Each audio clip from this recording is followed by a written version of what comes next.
Sean and Christina, 5 back to school hacks. Okay.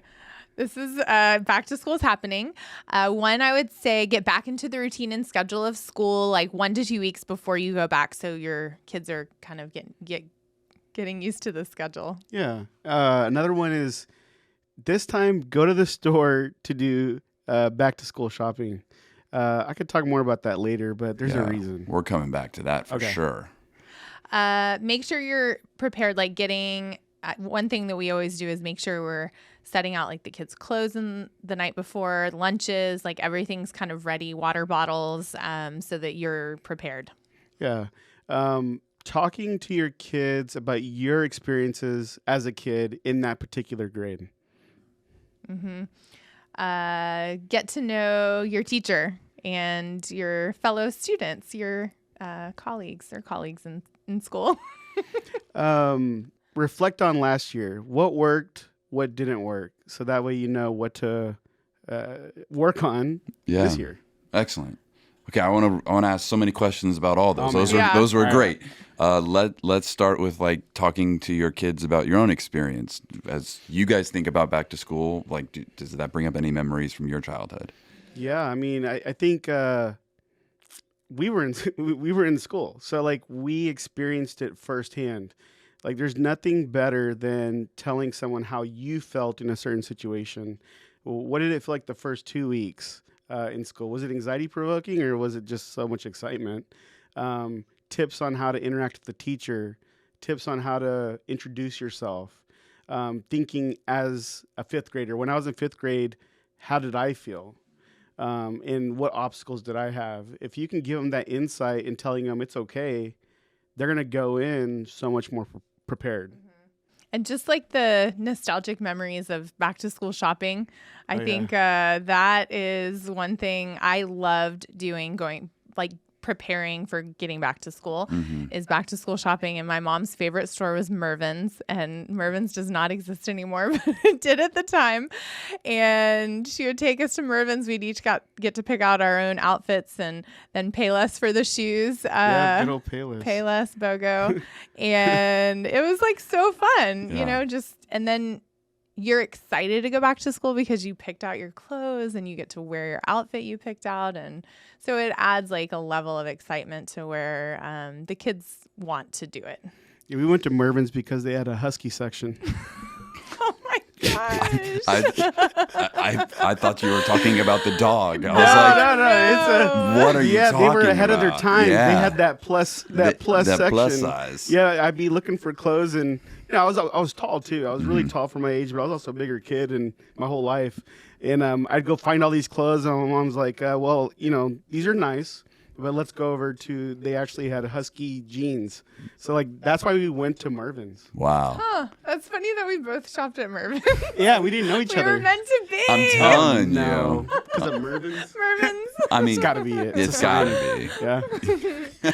That's incredible. But I think the back to school shopping and you even like school supplies, picking them out, like letting the kids pick out their own backpacks. I mean, JanSport was the big thing. I think JanSport's like back in. I don't know if it ever went out of style. Isn't that crazy? Like, I'm sure it's coming back. It's like 40 years going strong. I don't know, maybe longer. Yeah. Yeah. Back to school shopping, like going in person, you're probably going to ask is the reason why I like it. And we've done Amazon shopping forever. And especially with COVID, e-commerce has really taken off. And I think that's great for the world overall. But there's something about once they get to a certain age. I mean, for kindergartner, I'm not going to take my kindergartner to go check which pencil they want, right? Like a 7 and a 10-year-old going in and choosing your own color notebook, digging through Trapper Keepers on the floor with 6 other kids trying to fight for the one that you want. There's some value in that. Choosing your color notebook, even the ruler, there's different things. So when you're in school and you're pulling out those supplies for tasks, you're going to know that you picked that out. So there's going to be a lot more involvement and ownership in the school setting. Like a sense of pride, like, oh, this is the notebook I picked out. And like, they want to, make the notebook proud. Yeah, and they'll take. I mean, that was me. I like I that. love school like supplies. that. No, oh my gosh, I can't stop laughing. Make the notebook proud. No, I like it, Mr. Mead. Mr. Mead. Yeah. Mr. Mead? Yeah, Mead notebooks. MEAD, you know? like Oh, the yeah, brand. yeah. Yeah, Mead. Yeah, Not yeah. Mr. Mr. Mead, but Yeah. Just Mead, adding yeah. Mr. You should yeah. add a Mr. Mead. It'd be cooler. Mr. Anyways, and Mrs. we're off topic. Yeah, but that's okay. I'll bring us back here Thank you. because I thought I misheard you, but I didn't. You, Sean Varghese, are advocating not online shopping. Yeah. This is like mind blowing, Revolutionary. Yeah. What is going on? Well, here's the thing. We all know our own kids. Sure. At 7 and 10-year-olds, my kids didn't understand the value of money, right? In terms of how much does a notebook cost? How much does a pen cost? If you take them to the store, they're going to see how much money each item costs, and that gives them a sense of value as to that item. Otherwise, it's just going to be in their backpack ready to go. They'll have no idea how it even got there. Yeah. So seeing what it takes, seeing the store, seeing the how they stock the shelves, someone picked out all those items because they're supposedly the best items on the market that bring good value to consumers. So they get that whole experience and taking ownership of what colored pencil they develop their own style. Yeah. I think they can't develop their own style if I'm ordering it on Amazon and it shows up in their backpack. Yeah. But that's just my opinion. We all don't have that much time. The world moves at a very fast pace now. Sure. So in terms of timing, it just takes one evening or a Saturday. If you go now, you could probably avoid all the Trapper Keepers on the floor. If you go the week before, it's on. It's wrestling. There's always the tax-free weekend that's yeah. like, I think it's the weekend before school starts, but that's when you can get school supplies and clothes and stuff tax-free. And that's when, like, if you go after that, it's on. Like, you're just be digging through piles of stuff, like, in random places. But it is still a good opportunity. Like, don't forget, tax-free weekend's a good weekend to shop. And the kids will be like, what are taxes? And you'll be like, go into all that. So it's like a multifaceted experience, Good learning, apparently. Life moment. But you guys all heard it here first. Sean will be joining the boys and I for back to school shopping. Okay. I heard We're it. Everyone's gonna It's ask on for the record. proof. Where are we Yeah. going? I like Mervyn's. Target, but Marvin's? Yeah, Time machine back. Yeah. Yeah. that'd be nice. Okay, Target. Yeah, Target's let's go. always a good one. Yeah. They have Target, we're everything. coming. All right. We're Heads coming. up, Target. Watch out. Okay, so speaking of the boys, you start that process of starting to kind of lower the time of when they go to bed, wake up a little bit earlier. But let's say you guys sit them down and it's 2 weeks before school. What advice are you giving them? I think, making sure they're prepared. Like, if you have information about the school year, about the name of their teachers, starting to talk about those things so that they kind of start hearing the name of their teacher, they're getting used to it. If you kind of know that what their schedule is generally going to be like, you can start talking about that. Just making sure they kind of have clear expectations. But yeah, the schedule is a big thing too. Like a couple weeks before, just getting them prepared, going to bed earlier, waking up earlier, 10 to 15 minutes, like each night moving it up a little earlier, just so that works. it's not a shock when they're like suddenly waking up at 6 and First day of school. yeah, they're like, oh, they went to bed at like 11 p.m. So yeah, just start thinking about that 1 to 2 weeks before school starts. But Sean's really big about setting expectations for the kids Early. too. Yeah. I think it's good to know. Like the more you know, the less uncomfortable it is. So that's like taken back from our experiences when we were kids. Another thing is thinking back to the previous year, like for each kid. What worked, what didn't work, were there struggles, what did they thrive in? So then each kid talks about it, and then they also talk about what their hardest times were. That way we can give them tips on how we're going to focus on that this year. So that way the struggle last year becomes a strength this year. Yeah. And then I tell them there's going to be struggles this year. So I don't want them to be perfect. I just want them to take ownership of their actions.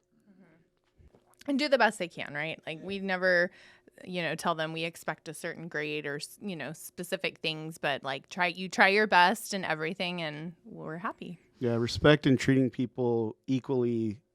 I just want them to do that. Yeah, yeah. You talked about the value of the relationship with the teacher and the kid and the parent. Could you like expand on why that's so important, or why you think that's so important for everyone's success? Oh yeah, I mean, the first 2 weeks, even just when we first met, right? First impressions are huge. I don't think that's talked about enough. So when you're walking into a school as a parent and as a child, and you're meeting the teacher, that first 10 minutes of y'all's relationship is usually remember it.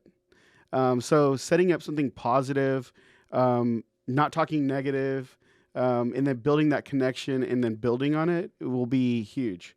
So I think a positive relationship with your teacher, the parent, the teacher, and the kid need to all be aligned for it to be a good year. Yeah, really try your best at the beginning to try to form a positive relationship with your teacher. And in elementary school, it's really important. Like you're with that teacher most of the day, right? And then as you get older, you have to become a little bit better at managing different personalities and different expectations because you have a multitude of teachers for different subjects. But still, it's important at the beginning of the school year to make sure you're setting a positive influence on that teacher. Yeah. If you're a parent of a neurodiverse child, when you're in the process of that first week meeting the teacher, do you guys have any recommendations as to whether or not the parent should inform the teacher about their kid and their situation and what works and doesn't work? Yeah, that's a great question, and it's a topic that I talk to families a lot about. There's two camps. One is let's not tell the teacher anything and see what they say. Mm-hmm. You know what? If it's really not a big struggle or it's not a big topic at home or your child feels very confident about things, that may be a valid way to do it. But it could be setting up your kid and the teacher for failure if they don't really know what's going on, because they may be afraid. The teacher may be afraid to tell the parent that they're concerned. And that's often because they don't want to influence any opinions or say something wrong, right? My idea is if you're concerned about something about your child, or your child is worried or scared or has some, learning differences, especially, it's good to let the teacher know that these are the strengths, these are the weaknesses. We've been doing this to help, and whatever feedback you have for us, please let us know. Open up that channel of communication. I found that being an open team with open communication really works for the kids. Yeah. Yeah, I think, having that open communication is super important with the teachers because they are with your child for so much of the day. And so really making them aware of any potential like challenges that could come up or things that, your child may have dealt with last school year and that they're working on. Like these are things that, we kind of dealt with last school year, they're working on or working toward, these things, then at least they know kind of what to expect and it's not a surprise. And I think it helps to prepare them too, and they can start thinking about maybe ways that they can modify certain things or help to accommodate the child in the classroom so that both the child and the teacher are set up for success, right? That's the goal, is we want them to be successful, and having the information and being aware of potential challenges helps with that. Yeah, support each other from the start. Yeah. So let's say a teacher is watching or listening to this and they now have gotten an email from a parent that says, here's what all the things that you guys were just talking about. Any advice to those teachers on what to do, how to approach the situation, or maybe, hey, whatever you do, don't do X, Y, and Z? That's a really good question. I love that. I'm going to have to steal that one when I talk to parents and teachers. Respond to the email with a positive response. Thank you so much for telling me this is going to be an amazing year. Just those 2 lines right there, or 1 line, whatever it is on a computer, whatever it is, it's going to be amazing. It's showing that you acknowledge what they're saying, and it's going to be an amazing year. So that right there it's never, you don't need to tell me that, or, I'm not a diagnostician. Don't get too technical. Yeah. Just say thank you. It's going to be a great year. Yeah. Yeah, and I think, teachers, when they have the information, I think it's important for them to keep a positive attitude for sure, but then, try to look at that child as an individual, like what are some things that I can do to help them be successful and accommodate whatever it is that they may be dealing with. And then asking other teachers that may be more experienced or have dealt with a similar situation to provide some advice. And then, if it comes to it, asking the parents for advice. I think maybe troubleshooting some things first in the classroom is a good thing, not necessarily coming to the parents is good, but not necessarily right at the beginning. Trying some things first, and then you can come to the parent and say, these are some things that we've tried. Your child's struggling with transitions, for example, and maybe the parent says, well, what we have to do at home is provide, 5-minute warning whenever we're transitioning to a new subject or a different classroom, whatever it may be. And so that helps our child prepare, and so they're not struggling to just drop what they're doing and move on to something else. Yeah. Yeah, I mean, it really trusting the parent, trusting the teacher to do their thing, and the teacher trusting the parent to hold the kid accountable for the same things at home. So that way it's one continuum. It's not two different ideals. But I've seen trust being the main issue at the beginning, because at the beginning we don't really know each other. So I think just positive attitudes, and if a kid sees a teacher and a parent not really getting along, or you can never say anything negative. Like, kids are always listening. Mm-hmm. They're always listening. You have to build positive influence on your kids, because when they walk into that classroom, they have to have that positive feeling. Otherwise, it's not going to work. Yeah, yeah. So that's some really great advice for teachers. Let's say I know you've mentioned before that the start of the new year or the new school year increases anxiety, and then oftentimes you get I think you get like the most phone calls you get. Yeah. Is that right? Absolutely. The first couple of weeks of school, kids can have more seizures. Kids with Tourette's and tics usually have more tics. Mm-hmm. Kids with anxiety have more anxiety. And I kind of remind everybody, this is normal. The first 1 to 2 weeks is anxiety provoking. New teachers, sometimes new schools, finding the classroom, walking down halls, meeting new kids. You're wearing new clothes. You got a new backpack. You got new everything usually. Talk about not a routine. Yeah. So those first 2 weeks are hard. So in those moments, it's not even adding medicine or changing medicine. It's managing anxiousness and expectations. I think reassuring the child that, hey, everybody in that school, in that building feels the same way, that alone right there brings down anxiousness like 50%. So that right there at the beginning of the school year, it's an interesting time. And I remember that very clearly. And I didn't know what to expect. I was always anxious going into school the first 2 days. And then it got a lot better. Yeah. It always gets better. I think it's just important to inform and talk to your children about it. If they know, hey, like, it's normal to feel nervous, everything's unfamiliar at the beginning. And, after a couple of weeks, you guys are going to, fall back into the routine, and it'll just be like it was last school year. So as long as they kind of know that it's normal, like he said, to feel worried or anxious, then I think that it helps to reassure them as well. And, just give it some time. Yeah. It'll get better. I got a good one on that. Telling a kid or even an adult that feeling a certain way is wrong, that needs to end. I just realized that like couple of weeks ago. Breaking news. Absolutely. Yeah. It can be like, stop feeling that way. That's like the worst thing.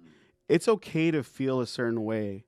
I think we need to learn how to react appropriately from that feeling.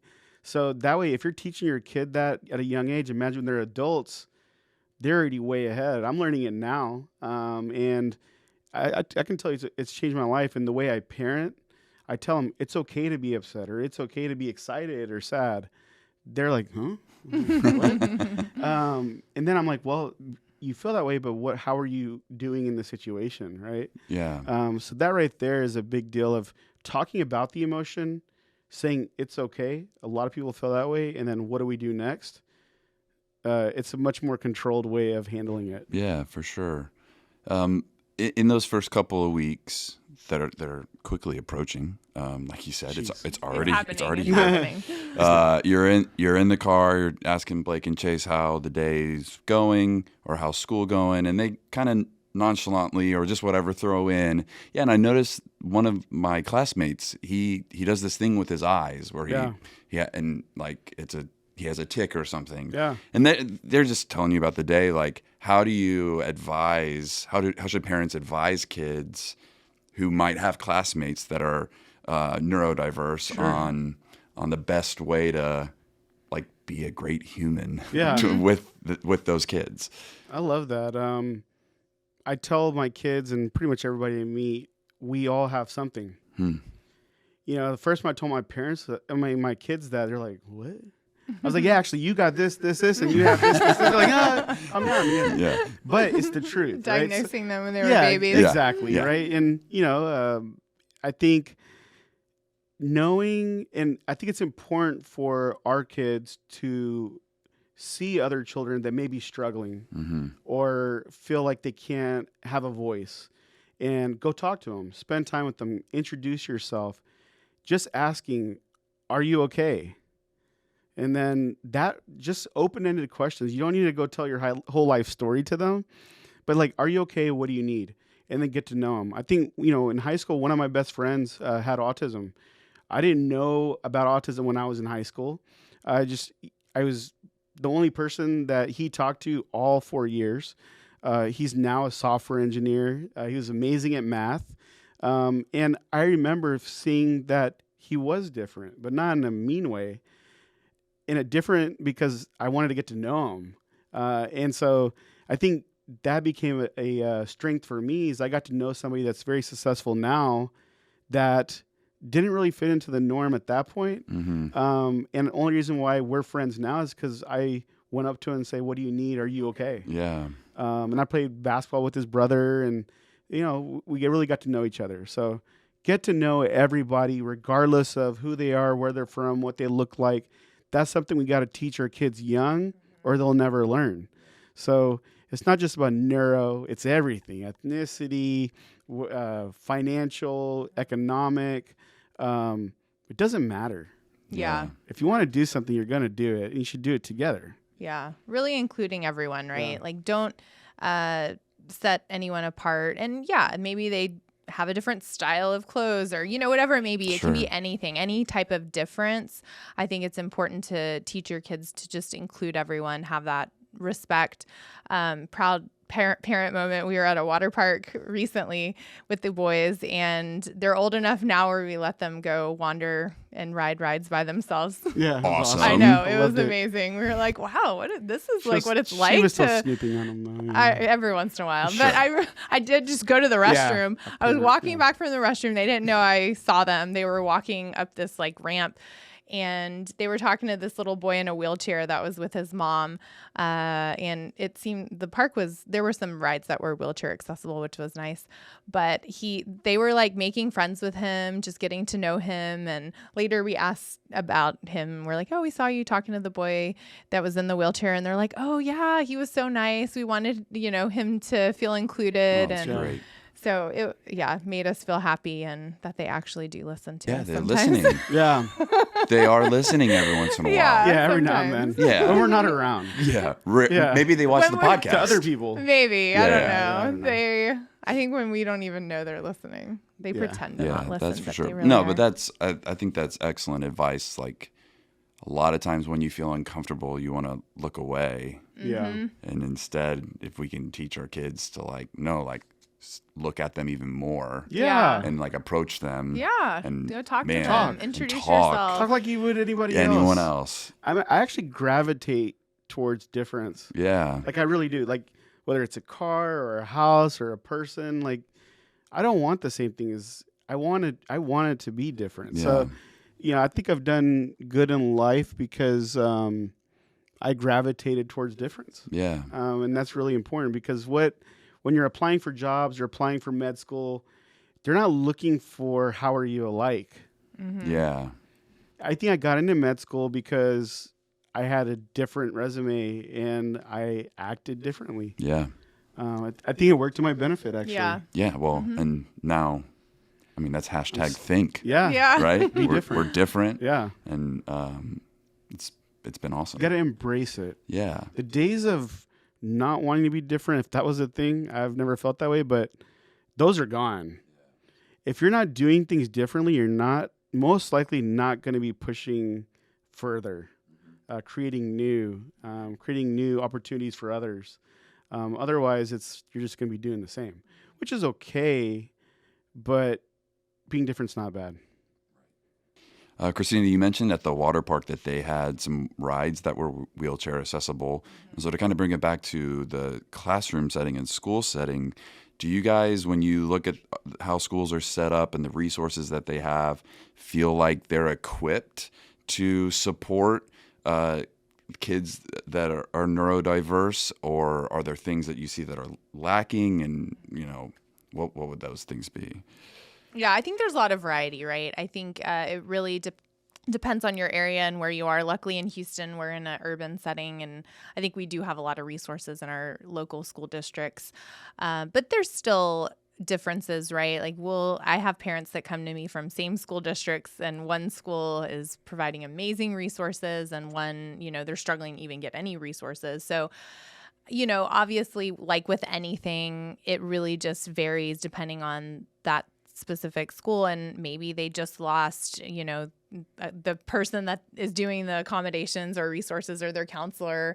So you do have to advocate for your child, and I always recommend that to parents, especially parents that have kids with certain diagnoses that require accommodations for school. Be an advocate, really talk to the administrators, whoever you need to talk to to ensure your child's getting the resources and accommodations that they need to set them up for success. So just being an advocate, I think all schools public schools especially, have specific resources that they should always be providing. And then, private schools vary depending on what resources that they have. But, it varies. Yeah, and the teachers, they all want to help. Our teachers are good. They're kind individuals. If they're not providing a resource, it could be because maybe they're understaffed. I know the kids in each class goes up higher and higher, and there's still the one teacher in there. Maybe they just need an aid. Like if there's a class with students that need more accommodations or a little bit more guidance, depending on how many kids are in there, it'd probably be a good idea to have an aide in there. Yeah. I think the teachers are ready. They want to do well. And in terms of neurodiversity, I really think, one of my friends on his podcast was saying, like, everybody's got ADHD. You know what? To be Caleb, to be Shout out. there may be a Cut your chance that to a certain extent we all think differently, right? So that's neurodiversity. And teachers, like, they actually have a really hard job in catering and teaching 30, 35 kids. I don't know how many 30, kids are 40. 30, 40 kids in a class that are all thinking different and learning different, hearing different. How do they do that? So I think we should all have a little empathy and trust in our teachers to give them the tools and the confidence and support to do well. Yeah. I think that's huge to acknowledge. Yeah. Shout out to all the teachers. And the parents advocate. The teachers want you to advocate, Yeah. but do it in a kind, concise way. Yes. And then build that team. And, sometimes it just takes maybe a little more effort from the parents outside of school. You may have to get some additional tutoring, working with your child one-on-one at home on areas maybe they're weaker at, especially if the school says, we want to provide one-on-one, for math or whatever it may be, but right now we don't have the resources to do that. I mean, you have to be a little understanding and say, well, that's something we can work on at home. We'll get some tutoring. And, parents, I know they're teaching math differently these days, but Yeah, it's hard. It's really reading. Yeah. we New have math. to relearn it New and then math teach your is- kid, Reading okay? math. Whoa. Yeah. It's crazy. And So also we'll- like sitting down with your kid. as soon as I started actually, she's super mom, right? She's been reading to her kids since day one, like every day till now. She's still going. still. Right? Yeah. Every Chase, day, I try you to know? make Chase read. He'll be like, "Mommy, can you read tonight?" Aw. Yeah, but Tired. she's amazing. Even I'm like, homework, okay. getting the homework down. She sat with them, did it, and then there was a point where I realized I was lacking in that department in participation.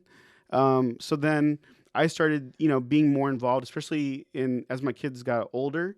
Blake needed my presence and sitting with them, doing his math, doing his reading. He was actually excited to have me with them.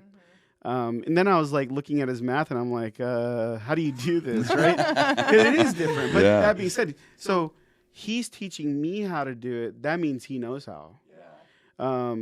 If your child can teach someone else how to do something, that means they know it.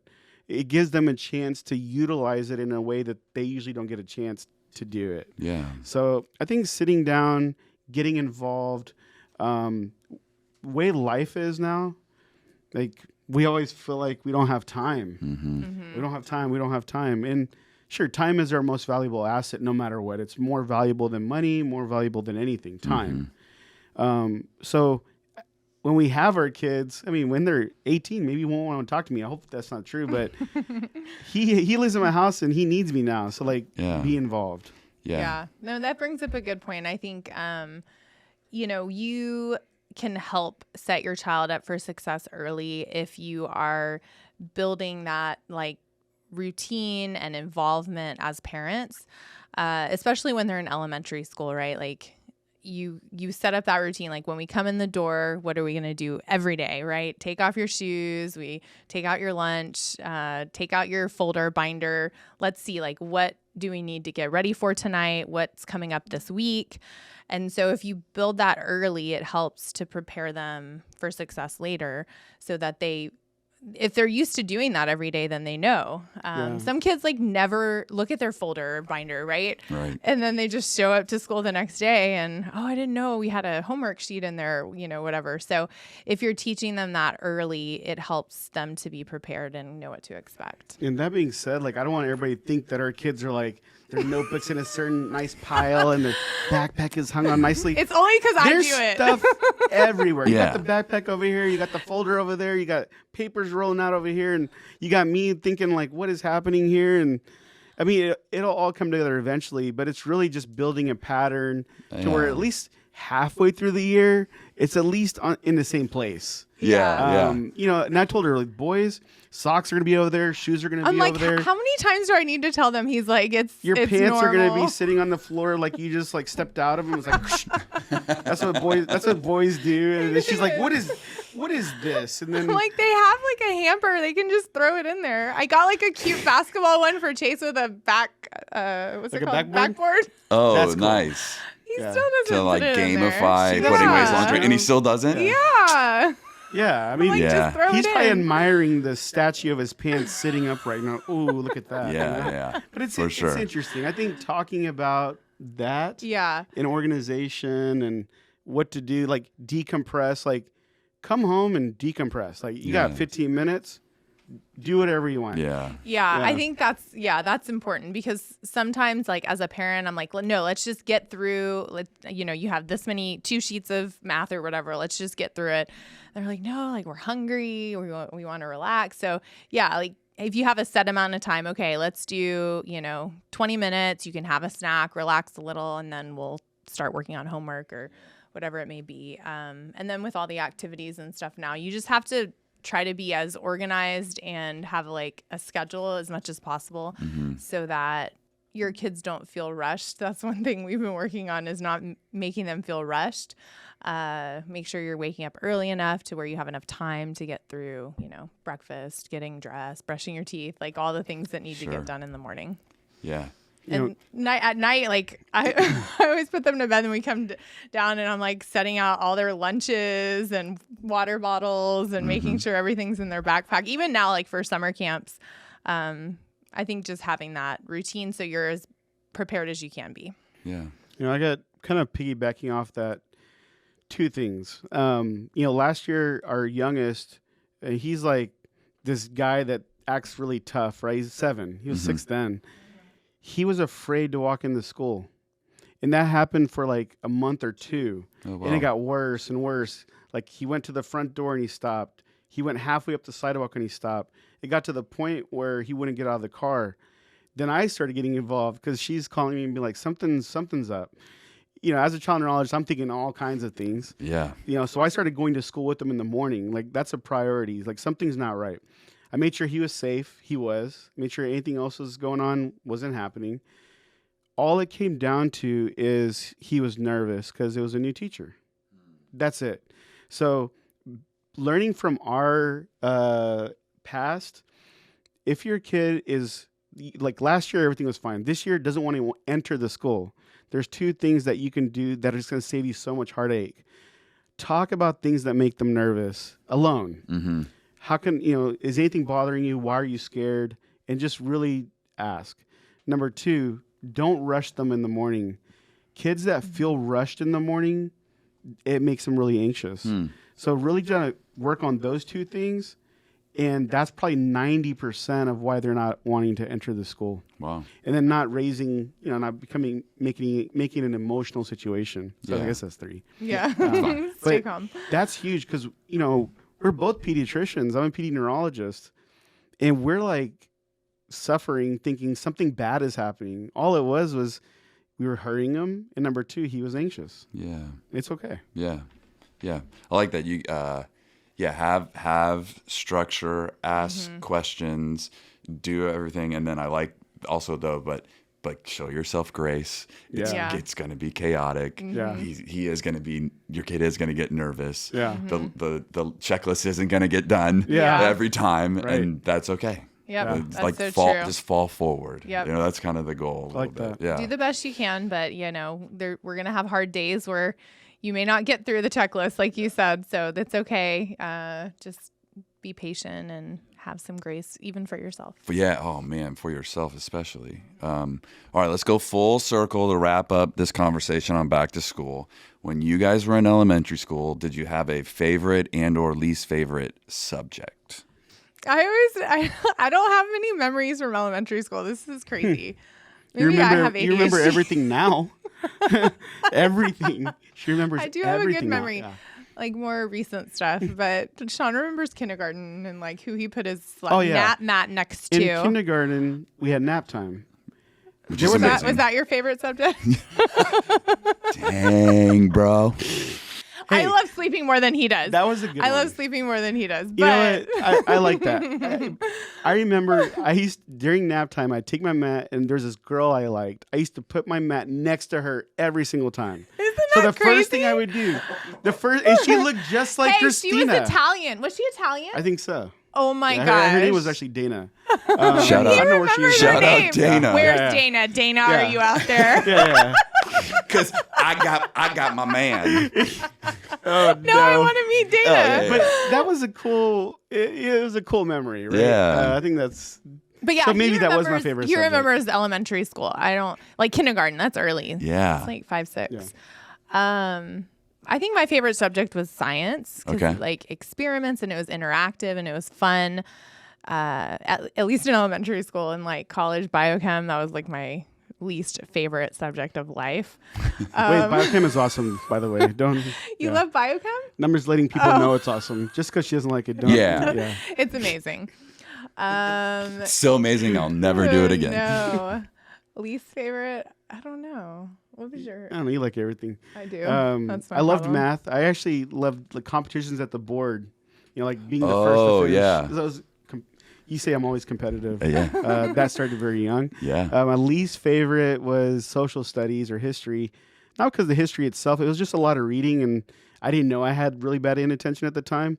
That was my hardest. And, you know, in fact, I don't even know if my parents know this. So as I got into even high school, I was that kid with the desk next to the teacher. Oh, yeah. I had really good grades, but for some reason I was always up there. I wonder why. I don't know why. I never really understood that, you know? Yeah. It probably Interesting. she knew like you would Yeah. pay better attention if you were next to her. Less Interesting. distractions. She never told me why. But Yeah. Huh. Okay. That is Do you remember her name? Miss Rosales. Oh my gosh, I don't crazy. know. I don't Yeah. remember any elementary teacher names. Wow. Isn't that crazy? Mr. Rosales, if you're watching this, Yeah. why did you make Sean? What was I doing? What was he doing? We really want to know. I think supposedly I may have been talking too much to my friends, but Supposedly. my grades were good. Sounds like Chase. Maybe parents were complaining about me talking to their kids. Dang, I just figured Yeah. this out. Whoa. Enlightenment. That's true. Whoa. It's probably true. All right. Well, any final words of encouragement to all the parents and students and principals and teachers that are watching this as they kick off this new school year? Yeah, I think finally just, be as prepared as you can. It's only like 3 weeks away, so start getting ready now. Don't wait till the last minute so that you won't feel rushed, and have a successful year. Good luck. Try your best. Yeah, have fun and stay positive. It'll work. Yeah. Awesome. Well, thank you guys. That was a fun conversation. Yeah. Thank you.